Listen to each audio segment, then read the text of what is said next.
हमारे भाई बैरवा साहब, प्रदेश कांग्रेस कमेटी के उपाध्यक्ष, पूर्व हमारे प्रमुख रामविलास जी, पूर्व विधायक कमल जी, हमारी सरपंच महोदया जिनका भाषण आपने सुना अभी, और मंच पर सभी पार्टी के हमारे प्रधान साहब महेंद्र जी खेड़ी साहब, सभी नेतागण, साथियों, बुजुर्गों, दोस्तों, माताओं, बहनों, प्यारे बच्चों,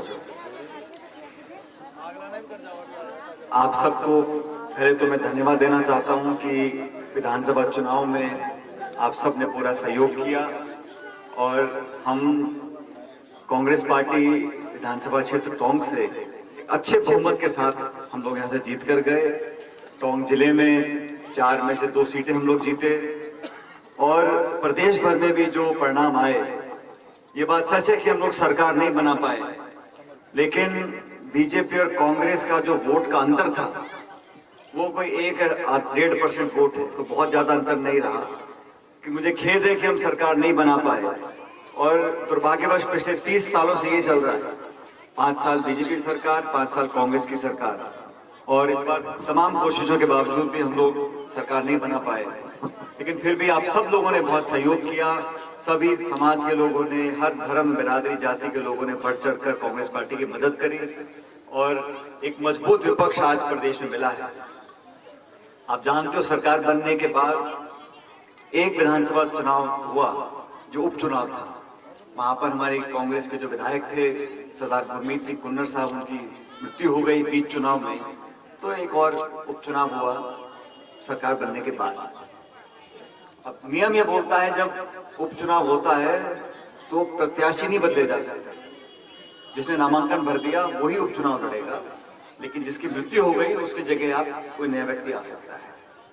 और ये गंगानगर जिला है बिल्कुल पंजाब पाकिस्तान के बॉर्डर पर, वहां पर उपचुनाव हुए, हम सब ने प्रचार किया, एक नौजवान को हमने टिकट दिया, रूबी कुन्नर साहब को, वो चुनाव लड़ रहे हैं।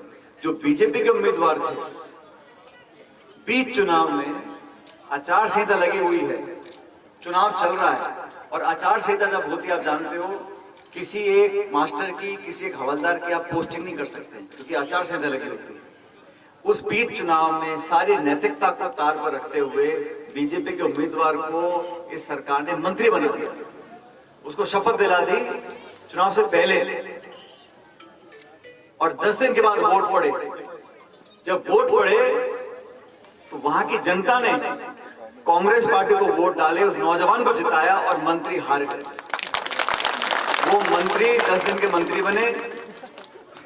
और ये मैं आपको इसलिए बता रहा हूं कि भारतीय जनता पार्टी का जो काम करने का तरीका है वो संवैधानिक नहीं है, उसमें नैतिकता नहीं है। अगर मंत्री बनाना था तो करना यह चाहिए था उपचुनाव के बाद, अगर बीजेपी जीतती, वो व्यक्ति जीतते, उसके बाद उसको शपथ दिलाते तो उसका मान सम्मान रहता। और हम भी मंचों पर जाते हैं, अगर वहां जाके सरकार बोलती, मुख्यमंत्री बोलते कि भाई इसको जिता दो, इसको हम आगे जाके वो जिम्मेदारी देंगे, आपने शपथ दिला दी उसको बीच चुनाव में। और देखो, जनता कहती महान है। हम सब लोग बोलते हैं कि जनता साहब सत्ता के साथ रहती है, सत्ता के दबाव में रहती है, सत्ता से चुंबक की चिपक के रहती है, लेकिन वहां के लोगों ने बता दिया कि हमें को मंत्री नहीं चाहिए, हमें तो अच्छा व्यक्ति चाहिए। और उन्होंने उस नौजवान को वोट डाले। रूबी की उम्र मेरे ख्याल 38-39 साल का है, उसके पिताजी की मौत होगी। मैं आपको इसलिए बता रहा हूं कि जनता का मन जीतना, जनता का विश्वास जीतना, ये अलग तरह का काम उसके लिए करना पड़ता है। सिर्फ कलम से, सत्ता से, भाषण से, दबाव से लोगों का मन नहीं जीत सकते। और इसलिए आप सब लोगों ने जो आशीर्वाद दिया, इस पंचायत ने, इस पूरे क्षेत्र ने, मैं उसका बहुत आपका आभार व्यक्त करता हूं। आप लोगों ने पूरा आशीर्वाद दिया। इसीलिए अभी विधानसभा का सत्र चल रहा था, मेरे को जिम्मेदारी दी है एक और प्रदेश की, छत्तीसगढ़ की, वहां पर हम लोग तैयारी कर रहे थे। कल से वहां यात्रा चालू होगी, राहुल गांधी जी वहां 4 दिन यात्रा करेंगे, उसकी तैयारियों में मैं गया हुआ था, क्योंकि मेरा मन था कि एक बार मैं आपसे आके मिलूं। इसलिए कल देर रात में यहाँ टोंक आ गया था आप सबसे मुलाकात करने के लिए। आप सब यहाँ पर पधारे, उसका मैं बहुत आपको धन्यवाद देना चाहता हूँ। अब देश में जो हालात है वो आपसे छिपे नहीं, आजकल सब लोग जागरूक हैं, अखबार, टीवी, मोबाइल सब आप देखते हो। 10 साल से केंद्र में सरकार है और सरकार भी जनता ने बनाई है। दोनों बार पूर्ण बहुमत, बहुत सालों के बाद किसी पार्टी को पूर्ण बहुमत मिला है। और बीजेपी को 2014 में, 2019 में पूर्ण बहुमत जनता ने दिया। जब बहुमत दिया तो जनता ने किस बात पर बहुमत दिया? बीजेपी ने कहा ये महंगाई डायन हमें खा रही है, हम महंगाई से राहत दिलाएंगे, काला धन समाप्त करेंगे, किसान की आमदनी दुगनी करेंगे, 2 करोड़ नौजवान लोगों को हर वर्ष हम रोजगार देंगे। ये बात कही गई थी। इसी बात पर लोगों ने वोट डाला और उस जनादेश को हमने स्वीकार किया। हम भी सरकार में 10 साल रहे, मैं मंत्री रहा केंद्र में, लेकिन जब जनता ने निर्णय लिया तो उसका तो लोकतंत्र में सम्मान करना चाहिए।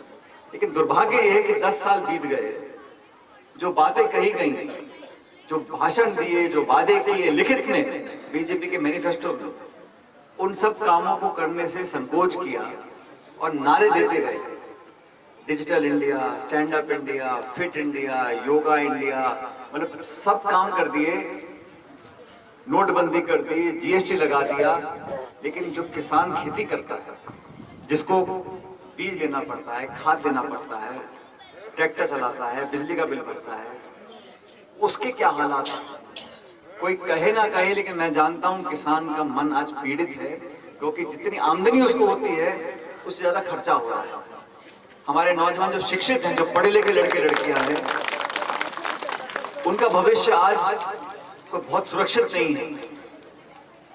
किसान को जो लागत है उसकी, उस पर वादा किया गया कि जो समर्थन मूल्य है एमएसपी, उस पर कानून बनना चाहिए। जब ये 3 काले कानून बने थे और फिर 1.5 साल के आंदोलन के बाद वो कानून वापस लिए, तो कहा गया था कि जो सरकारी खरीद होती है एमएसपी, उसको हम एक कानूनी अमला देंगे।